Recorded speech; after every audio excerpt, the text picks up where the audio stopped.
humingi pa siya ng 15 days. Binigay ko pa rin po yun para umalis lang siya.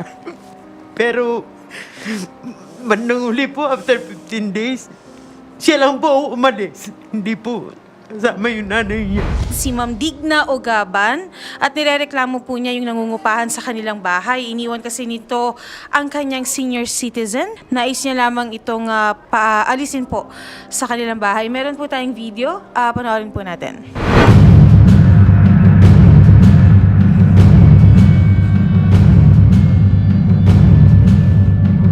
Okay.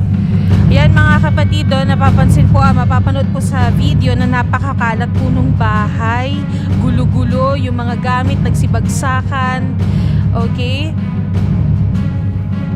Ginawang basurahan yung kwarto, madam. 6 months pa lang po. Opo, kaya nagdesisyon ako na hindi natanggapin ang upa niya.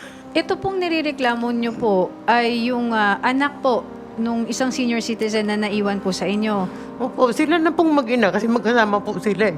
Nung tumira sa akin. Opo, at kayo po ay nangungupahan din dun sa bahay na yon. Tapos naghati po sila sa inyo. So, Opo. dalawa po kayong nagbabayad dapat ng bahay. Opo. Kaya lang po, itong si Pine ay umalis na. Tama ba? Nung binarangay ko po siya, kasi nga po ayoko nang tanggapin yung bayad niya, humingi po siya sa akin ng 3 months na huwag magbayad. Para po aalis na daw po siya.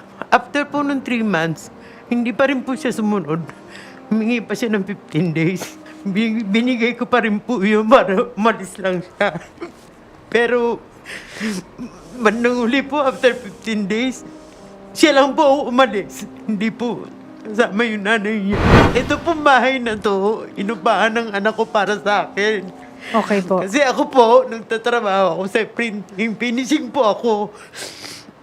Ngayon po, ang bahay niya, bago ng asawa, ang anak ko, inupahan niya para sa akin. Ngayon po, hindi ko po kaya na ako lahat magbayad. So, kumuha ako ng cashier. Magkano po ba ito? 10,000 Mami? po. 10,000. Okay po. Hindi ko naman po alam kasi mga Inglesera po sila eh.